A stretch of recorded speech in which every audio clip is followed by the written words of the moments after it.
KP college Ahore की online क्लासों में एक बार पुनः स्वागत। प्यारे बच्चों, हम पढ़ रहे थे नागमती वियोग खंड, जिसका एक वीडियो बन चुका है पूर्व में।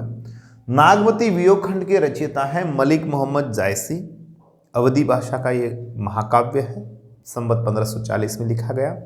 इसमें नागमती वियोग कर रही है अपने पति रत्नसेन के लिए, और उसकी जो मनोदशा है उसका वर्णन इसमें किया गया है। हम पढ़ते हैं कि पाट महादयी हिये न हारू समुजी जीव चितु चेतु संभारू भंवर कवल संग होई न परावा संवरी ने मालित पहआवा पीयू सेवाती सो जिस पीरिति टेकू पियास बांधु जिय थीति धरती जैसे गगन के नेहा धरती जैसे गगन के नेहा पलटी भरे बरखा ऋतु में हा पुनी बसंत ऋतु आव नवेली सो रस सो मधुकर सो बोली जनी अस जीव करसी तू नारी दही तरवर तरीवर पुनि उठई संबारी जिने दस जल सूका का नसा पुनि सोई सरवर सोई हंसा मिलही जो बिसुरे साजन गही भेंट गहंत तपनी मिर्गी सिराजे सही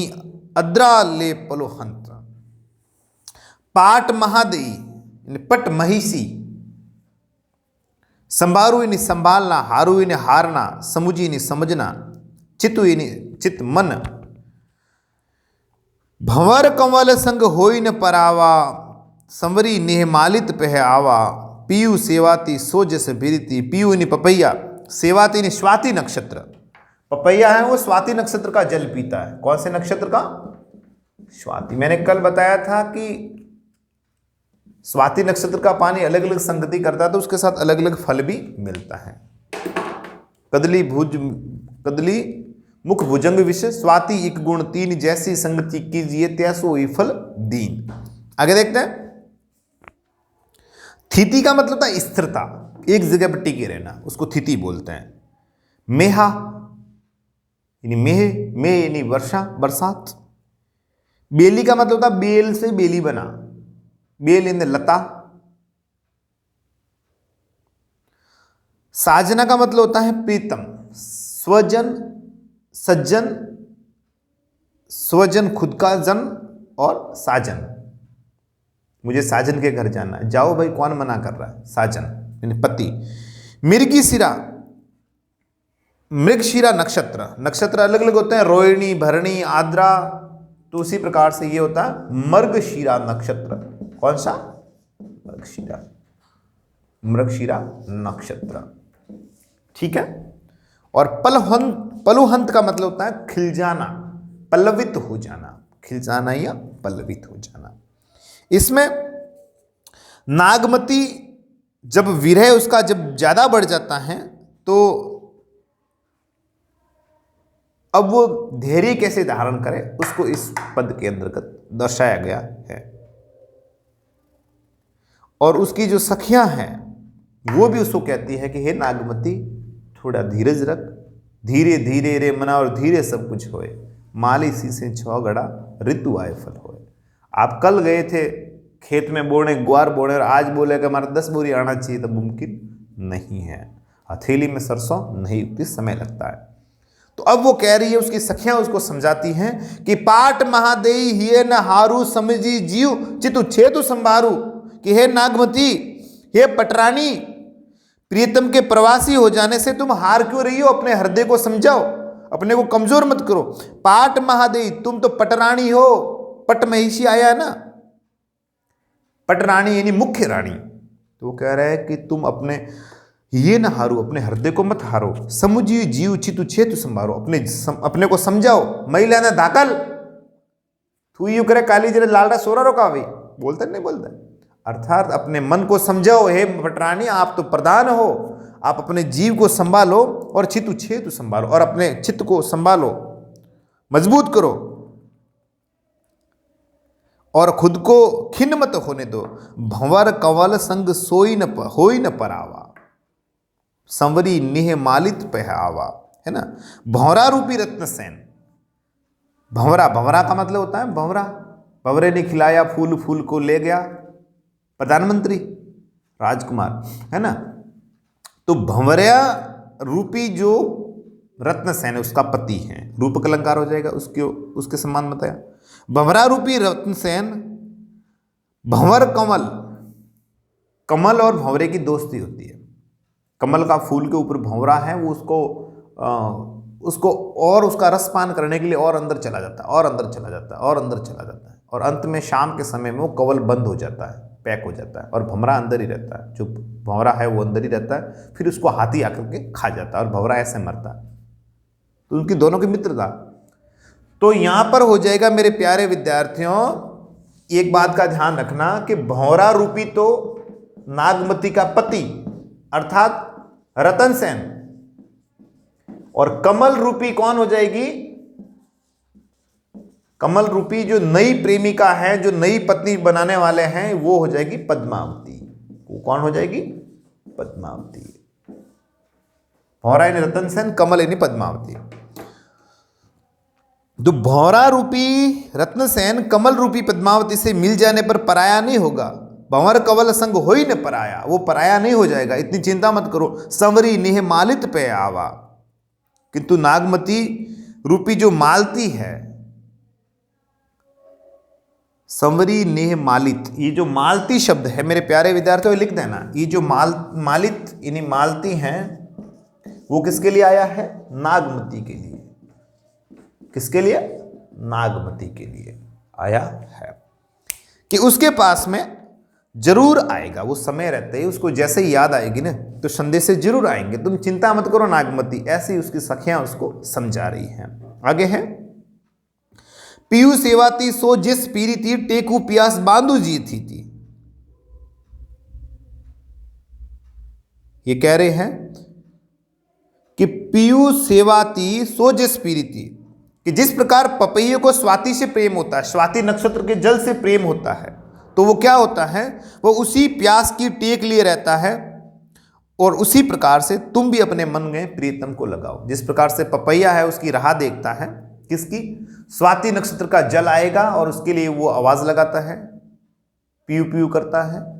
और उसी प्रकार से तुम भी हे नागमती अपने प्रीतम का ध्यान रखो कि स्वाति नक्षत्र के जल के लिए पपैया कितना समय इंतजार करता है, तो आप भी करो, दुखी मत हो। धरती जैसे गगन के नेहा, पलटी भरे बरखा ऋतु मेहा। जिस प्रकार से पृथ्वी आकाश के प्रेम से बंधी रहती है कि वो इतना दूर हुआ तो क्या हुआ, धरती नीचे है, आकाश ऊपर है, पर दोनों एक दूसरे से प्रेम कर रहे हैं, फिर भी वो इधर से उसको देख रही है और वो उधर से इसको देख रहा है, और उनको दोनों के मध्य इतना फासला है। और फिर क्या होता है, जब उसको ज्यादा याद आती है आकाश को, तो वो रोने के रूप में क्या करता है, प्रेम को ज्यादा पलटने के लिए क्या करता है, वहां से वर्षा कर देता है, तो धरती खुश हो जाती है, वाह वाह क्या बात है। तो इसी प्रकार से तुम भी धैर्य रखो। और इसी प्रकार से जब वर्षा होती है आकाश से, तो धरती के ऊपर से बसंत ऋतु आती है, और बसंत ऋतु आने का धरती भी खिल जाती है, और आकाश ऊपर से देख करके मग्न होता है कि मेरी प्रेमिका बहुत ही सुंदर लग रही है। तो वही रस, वही भंवरा और वही लताएं वापिस से खिल जाती हैं। उसी प्रकार समय आने पर तुम्हारा मिलन भी अवश्य होगा अपने पत्नी के साथ, और तुम्हारा पति भी जरूर आएगा। पुनी बसंत ऋतु आव नवेली, सो रस सो मधुकर सो बेली। पुनी बसंत ऋतु आने पर, वो वापस से ऋतुआं बढ़िया होने पर वे वही फूल, वही पल्लव, वही लताएं सब खिल जाती हैं, और आकाश ऊपर से निहारता है। तो उसी प्रकार से जनि अस जीव करसी तू नारी, दही तरिवर पुनि उठी संभारी। दिन दस जल छूका का नंसा, पुनि सोई सरवर सोई हंसा। कह रहे हैं कि यदि 10 दिनों तक, इसलिए है नारी तुम अपना मत ऐसा, अपना मत है, अपना मन है वो इतना छोटा मत करो। अगर आपको पता होगा गर्मी में पौधे हैं, फूल हैं, वो झुलस जाते हैं तो वापस से ठीक हो जाते हैं, और उसी प्रकार से यदि 10 दिनों तक यानी थोड़े समय के लिए जनि अस जीव करहि तू नारी, दही तरीवर पुनि उठई संबारी। दही नहीं जलना, तरी बनी वृक्ष, वो जल जाते हैं तो वो वापस से ठीक हो जाते हैं, जैसे ही उनको पानी मिलता है। अर्थात अभी तू दुखी है, तेरा पति आ जाएगा जब रतनसेन, वापस से तू प्रसन्न हो जाएगी। दिन दस जल सूखा का नंसा, पुरी सोई सरोवर सोई हंसा। अगर 10 दिनों के लिए अगर ये पानी सूख जाता है, तालाब सूख जाता है, तो वापस से वर्षा, तो इसका मतलब ये थोड़ी कि हंस मर जाएंगे। वर्षा ऋतु होगी, तालाब भरेगा और हंस वापस से आएंगे, हंस वापस से आएंगे। तो वो ही है कि तुम्हारा पति भी जरूर आएगा, चिंता नहीं करनी है। मिल ही जो बिसुरे छाजन, गही भेंट गहंत, तपनी मिर्गी सिराजे, सही अद्राते पलोहंत। अर्थात कहती हैं, वो सखियां कह रही है, उसकी सहेलियां कह रही है कि बिछड़े हुए प्रियतम स्वामी जरूर मिलते हैं। वे तो एक बार बार एक दूसरे को पकड़कर आलिंगन करते हैं। गही यानी पकड़ना, भेंट यानी मिलना, गहंत पकड़ करके, आलिंगन करना का मतलब था गले मिलना। और जिस प्रकार से, और जो मृगशिरा नक्षत्र को है होने वाली तपन यानी गर्मी, जो मृगशिरा नक्षत्र की गर्मी को जो सहन करता है, वे आद्रा नक्षत्र में होने वाली वर्षा से पल्लवित हो जाते हैं। पहले गर्मी आएगी, फिर सर्दी आएगी, है ना। जिसने गर्मी अनुभव की है, फिर वापस से बरसात आएगी, तो वो पौधे वापस से बढ़िया हवा जरूर उनको मिलेगी, बढ़िया हवा उनके हिस्से में आएगी। जो माघशीर्ष नक्षत्र में गर्मी अनुभव करते हैं, वे ही पौधे वापस से आद्रा जब नक्षत्र आता है उसके अंतर्गत से पल्लवित हो जाते हैं और प्रसन्न हो जाते हैं। अर्थात हे नागमती, अभी तू दुखी है, पर तुम्हारा पति है, अभी तुम्हारा वियोग तो मृगशीर्ष, ये जो माघशीत नक्षत्र के समान है, पर जब तुम्हारा पति आ जाएगा तो तुम भी आद्रा नक्षत्र की तरह हो जाओगी, तो इसलिए तुम्हें चिंता नहीं करनी है। ऐसा किसने कहा है? ऐसा नागमती ने, नागमती की सखिया नागमती से कह रही है। आगे देखते हैं।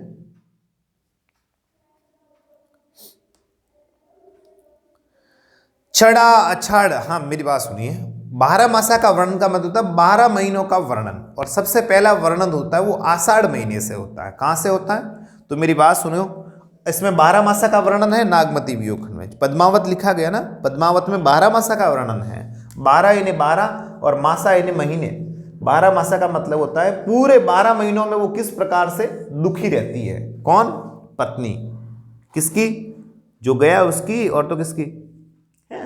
तो ये 12 मासा आषाढ़ महीने से शुरू होता है। कहां से शुरू होता है मेरे प्यारे विद्यार्थियों? आषाढ़ महीने से, आषाढ़ महीने से, है ना। चेत, आषाढ़, हरोमण, भाद्रवो, आषाढ़ महीने से शुरू होता है। कौन सा? 12 मासा। तो इसमें भी 12 मासा का वर्णन है। तो अब हम पढ़ते हैं इसको।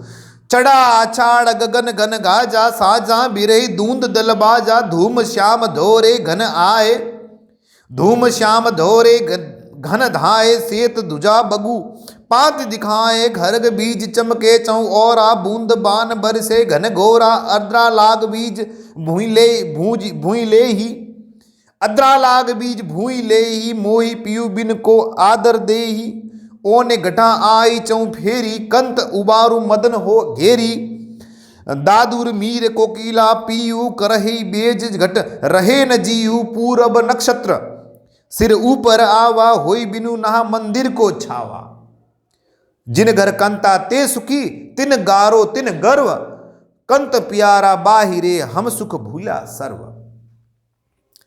गाजा का मतलब था गाजना, में गाजियो, गर्जना करना, आवाज करना। जिस प्रकार से वो कुर्जो वाला हमने पढ़ा था, है ना, जिस प्रकार से कुर्जा पक्षी जो क्रंदन करते हैं। दल का मतलब होता है समूह, सेना। धूम यानी धूमिल, धुआं। शाम का मतलब जाएगा श्याम, काला, कृष्ण। सेज ध्वजा यानी श्वेत ध्वजा, श्वेत रंग की जो ध्वज है, श्वेत रंग का जो ध्वज है। भूई का मतलब होता है भूमि, और भुजंग का मतलब, भुज का मतलब होता है दुखी होना, जलना। दादुर का मतलब होता है मेंढक। अब दादुर वक्ता भय, और हमको पूछत कौन। अब दादुर, जब मेंढकों के बोलने का समय आ जाता है ना साहब, फिर सज्जन लोग हैं वो मौन हो जाते हैं, सज्जन लोग हैं वो फिर नहीं बोलते। अब दादुर वक्ता भय, भाई साहब मेंढकों के बोलने का समय है, तो हमारा तो समय नहीं, हम कैसे बोले। तो फिर मेंढक बोलेंगे, उस समय वो मौन हो जाएंगे। बेज यानी वेद्य, पूर्व यानी पुष्य नक्षत्र, ये दीपावली के आसपास में आता है। गारो यानी गौरव, तो नागमती वियोग खंड से है ये, मलिक मोहम्मद जायसी की रचना है। संदर्भ में आपको ये लिखना है, बार बार इसको हम नहीं बताएंगे। तो इसमें 12 मासा यहां से प्रारंभ हो रहा है, पहला ये पद, इसमें 12 मासा प्रारंभ हो रहा है। और आषाढ़ महीने में जिस प्रकार से परिवर्तन होता है और उसके कारण से जो नागमती दुखी होती है, बिजली कड़के नागमती भड़की जाए, ये चीजें इसमें हो रही है, तो उसको हम पढ़ रहे हैं। देखो इंटरेस्ट एंजॉय के साथ पढ़िए, आपका मन लगेगा और आपको समझ में भी आएगा। और समझ में आए और आपको अच्छा लगे तो देखो LIKE लिखा हुआ लाइक, वहां पर यूं अंगुली से दबा देना उस बटन को, टिक, है ना। मेरे प्यारे बच्चों, पढ़ते हैं इसको। चढ़ा अचाड़ गगन घन गाजा, साजा बिरही दूंद दल बाजा, कि आषाढ़ का महीना आ गया है और मेघ यानी बादल आकाश में गरजने लगे, आवाज करने लगे। विरह ने साजा बिरहे, सज करके विरह दूंद दल बाजा, और ऐसा कर रहे हैं कि विरह की युद्ध की तैयारी कर रही है, रणनीति बना रहा है, विरह युद्ध की रणनीति बना रहा है और उसकी सेना पूरी आ गई है। उसकी पूरी सेना, किसकी? विरह की सेना आ गई है। धूम श्याम धोरे घन धाए, धूम यानी धुएं के, श्याम यानी काले, घन का मतलब होता है बादल, और काले धुएं जैसे रंग के काले तथा गोरे बादल सैनिकों की तरह आकाश में उड़ने लगे, दौड़ने लगे हैं। जिस प्रकार से सैनिक दौड़ते हैं उसी प्रकार से बादल है तरह तरह के, काले और सफेद। श्याम धोरे, धोरे यानी सफेद, धौला, और श्याम यानी काले, काले और सफेद बादल आकाश में सैनिकों की तरह दौड़ रहे हैं। और श्वेत ध्वजा बगुपाति दिखाए, जिस प्रकार से सैनिकों के श्वेत ध्वजा होती है अपने रथ के ऊपर, उसी प्रकार से आकाश में बगुलों की पंक्तियां उड़ रही हैं, तो मानो ऐसा लग रहा है कि श्वेत ध्वजाएं उड़ रही हो। आगे है, खरग बीज चमके चौओरा, बूंद बाण बरसे घन घोरा। खड़ग, खड़ग का मतलब खड़ग, खड़ग यानी तलवार, और तलवार की तरह बिजली चमक रही। जिस प्रकार से सैनिकों के हाथ में तलवार चमकती, वैसे की वैसे बिजली चमक रही है। बूंद बाण बरसे घन घोरा, और जिस प्रकार से सैनिक बाण छोड़ते हैं वैसे की वैसे आकाश में की बूंदे वो नीचे पड़ रही हैं। अद्रा लाग बीज भूई लेही, अद्रा लाग बीज भूई लेही, और मोही पीयू बिन को आदर दे, मोही पीयू बिन को आदर दे। और आद्रा लगने के कारण से मेरे प्यारे विद्यार्थियों, आद्रा नक्षत्र के लगने के कारण ऐसा लग रहा है कि नागवती कह रही हैं कि मेरी रक्षा करो। अद्रा लाग बीज भूई लेही, मोहि पीयू बिन को आदर देही, ओने गठा आई चऊ फेरी, कंत उबारू मदन को घेरी। ये मेरे पति परमेश्वर, मदन का मतलब होता है कामदेव। मदन किसका पर्यायवाची है? मदन है कामदेव का। ये लिखते रहिए साथ साथ में, मदन किसका है? कामदेव का। तो अब नागमती कह रही है कि हे मेरे पति, हे मेरे रतन सेन, आकर के मुझे बचा लो। मुझे कामदेव ने चारों ओर से घेर लिया है, यानी इतना सुंदर मौसम वगैरह हो रहा है कि मेरे अंदर काम पैदा हो रहा है और तुम इतने दूर बैठे हो। तो हे मेरे पति, एक बार आ जाओ, मुझे इस कामदेव ने घेर लिया है और मुझे बचा लो इन सबसे। ओ ने गटा आई चऊ फेरी, कंत उबारू मदन को घेरी।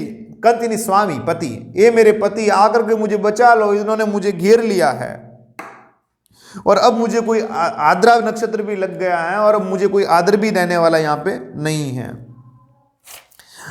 दादुर मीर कोकिला पीयू, दादुर यानी मेंढक, मीर यानी मोर, कोकिला यानी कोयल, पीयू यानी पपैया। चारों जीव है। दादुर का मतलब मेंढक लिख दीजिए, मीर यानी मोर लिख दीजिए, कोकिला यानी कोयल लिख दीजिए, पीयू यानी पपैया लिख दीजिए। ये जब बोलते हैं तो मौसम है और सुहावना होता है, पर जिसके पास में अपना पति है वो तो खुश है, जिसके पास में नहीं है उसको विरह खाने लगता है, उसको विरह सताने लगता है। दादुर मीर कोकिला पीहू, करही बेज घट रहे न जीव।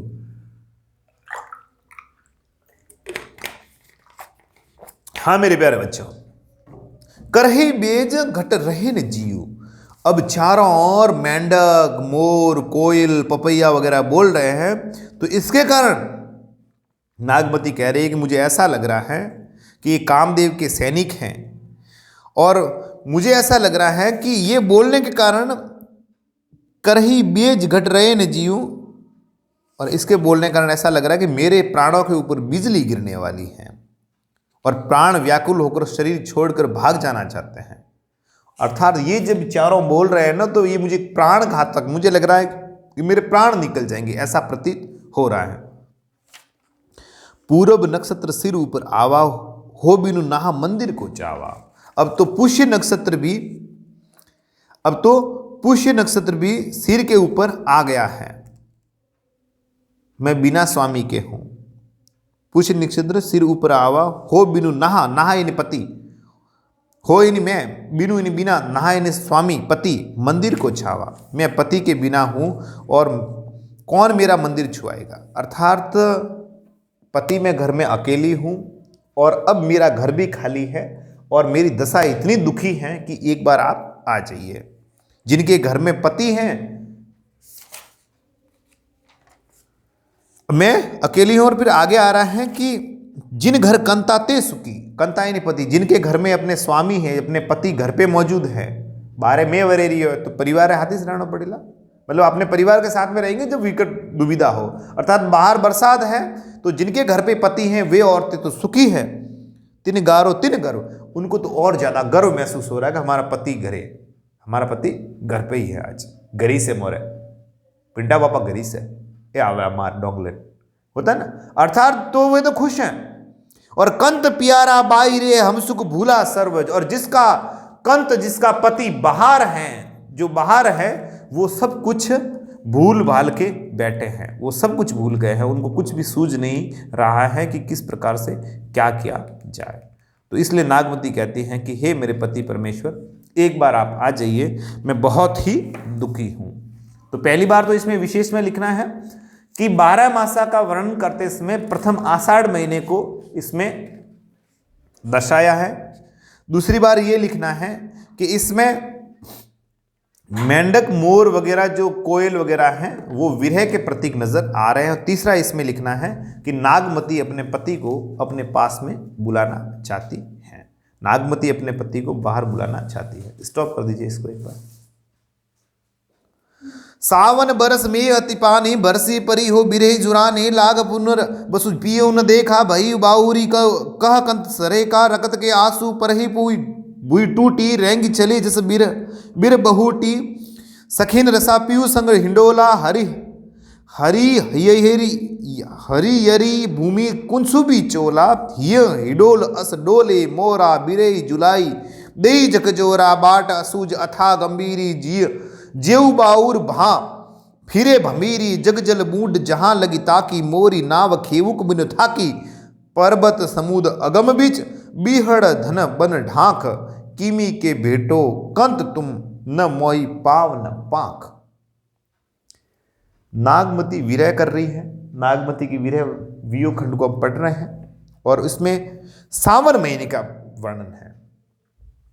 आपने सावन महीने का वर्णन है। जैसे रामदेव जी के भजन सुनोगे ना, जेठ रे मीनो पीरो वाजे वायरियो, है ना, तो उसमें भी 12 मासा है, उसमें भी 12 मासा है। और श्रीमान शंकर भारती जी मोईवाड़ा है ना, उन्होंने उन 12 मासों को गाया भी है, पर वो रामदेव जी के संबंधित है। बहुत ही बढ़िया और बहुत ही एक गहरी वेदना के साथ गाया है। क्या उनमें भाव हैं, जोरदार। सच में मैं कई दफ़ा सुनता हूँ, अच्छा भी लगता है मुझे।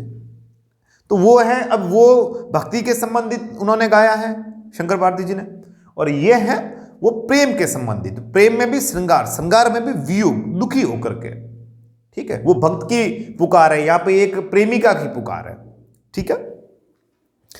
तो अब वापिस आ रहा है कि सावन महीना आ गया है। सावन बरस में अति पानी, सावन बरसने के कारण पूरी और सब पूरा बरसात ही बरसात है।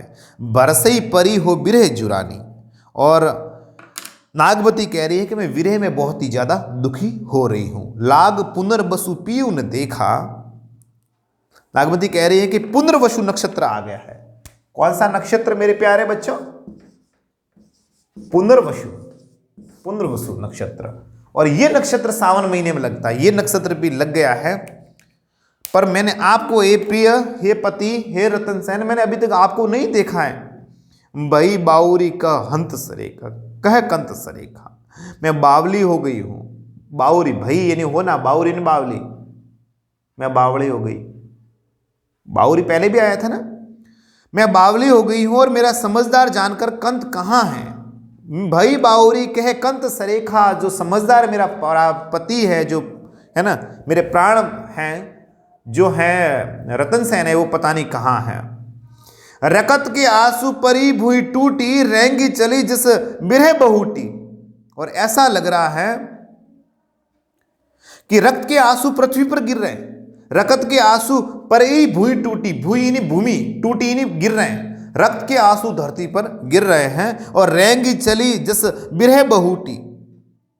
और ऐसा लग रहा है कि रक्त के जो आंसू हैं वो गिर रहे हैं और वे ही मानो वीर बहुटियों के रूप में जमीन पर रेंग रहे हैं। वीर बहुटी का मतलब समझते हैं? कोदरी में नहीं बहती, बहुतर भुगा वाली कोदरी बीरे बहुतर टोंगा वह एक पर टूटे का फर्क पड़ा, उसकी भांति बीरे बहुटी की भांति वो जमीन पर रेंग रहे हैं। सखीन रचा पीयू संग हिंडोला, हरि यहरी भूमि कुंचुंबी सोला। सखियों ने अपने अपने पतियों के साथ हिंडोला सजाया है। श्रावण की तीज आई है, पति उनके साथ में उनको हिंडा देगा, हिंडोले पे उनको हल्का सा झुलाएंगे। पर मैं क्या करूं, मेरी तो दशा यही है, मैं तो अकेली हूं। और हरियरी भूमि कुंचुंबी सोला, और मेरा तो ऐसा है, ऐसा हाल है कि पृथ्वी तो चारों ओर हरी भरी हो गई है। और उसने कुसुम्बी रंग का वस्त्र पहन रखा है, कुसुम्बी वस्त्र। ये आता रहता है, आपने अगर पढ़ा होगा तो घनानंद जी के अंतर्गत वापस आया होगा ये पिछली बार 12th में। उन्होंने कुसुम्बी चोला पहन रखा है। किसने? पृथ्वी ने। सखियां सब तैयार हैं, सब लो अपने पति के साथ में, पर मैं क्या करूं, मैं तो अकेली दुखी हूं। हाँ, ये हिंडोल अस डोले मोरा, बिरे जुलाई देयु जग जोरा। और मुझे तो अब हिंडोला कौन बिठाए, मेरा तो जो विरह है वही मुझे हिडोला दे रहा है, वही मुझे झुला रहा है, और मैं और ज्यादा दुखी हुए जा रही हूं। बाट असूज अथा गंभीरी, जी बाउर बा फिरे भंबीरी। मुझे ऐसा लग रहा है कि बाट इन रास्ता, असूज यानी नहीं सूझने वाला, अथा यानी ज्यादा, गंभीर यानी गंभीर, कि मुझे ऐसा लग रहा है कि शायद रास्ते आपको नहीं दिख रहे हैं, आने के मार्ग आपको नहीं दिख रहे हैं, वो बहुत ज़्यादा गंभीर हो गए हैं। और शायद ऐसा है तो इसके कारण मेरा जी भी उनमें बावले होकर के, भंबीरी होकर चक्कर लगा रहा। भंबीरी का मतलब पागल होकर के, मैं भी अब उन्हीं रास्तों पे भटक रही हूं। ऐसा कौन कह रही है? नागमती कह रही है। जग जल बूढ़ जहां लगी ताकी, मोरी नाव खेवक खेवक बिनु थाकी। हे प्यारे तुमसे कैसे मिलूं, इसमें ये कह रही है कि जहां तक देखती हूं संसार जल भी डूबा हुआ, संसार जल में डूबा हुआ है। जग जल डूब, बूढ़, बूढ़ यानी उल्टा पढ़ना है इसको, डूब होगा बूढ़ की जगह। जग जल बूढ़ जहां लगी ताकी, सारा और पूरा संसार पानी में डूबा हुआ है।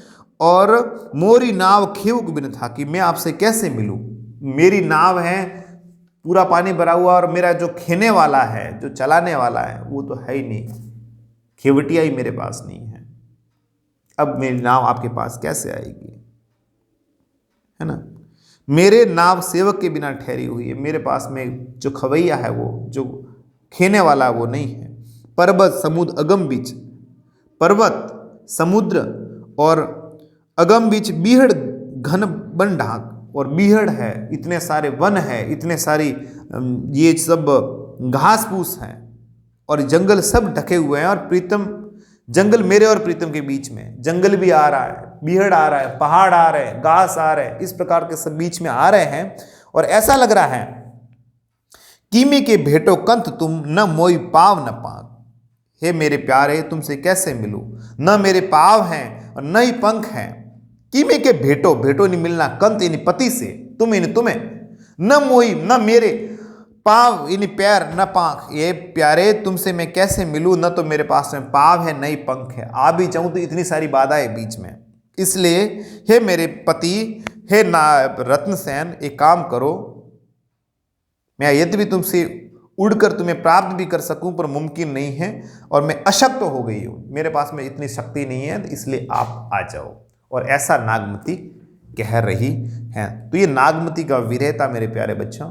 नागमती अपने पति के विरह में इतनी दुखी है, नागमती अपने पति के विरह में इतनी दुखी है। तो इसमें पुनर्वसु जो यह है, पुनर्वसु जो बताया गया है ना नक्षत्र, उसका वर्णन है, नागमती का वर्णन है, सावन महीने का वर्णन है।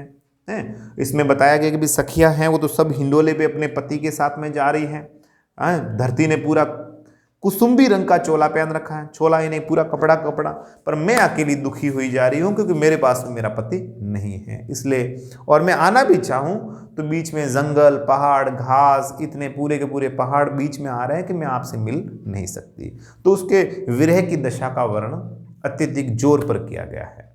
ठीक है, तो इसको आपको पढ़ना है। वापस अगले वीडियो में अपन मिलेंगे। नागमती का व्यू खंड अभी पूरा नहीं हुआ है, पर फिलहाल मैं थोड़ी इजाज़त लेता हूँ और आपको लिखते चलना है। मुझे दीजिए इजाज़त, अपना ख्याल रखिए। शुक्रिया, शब्बा खैर।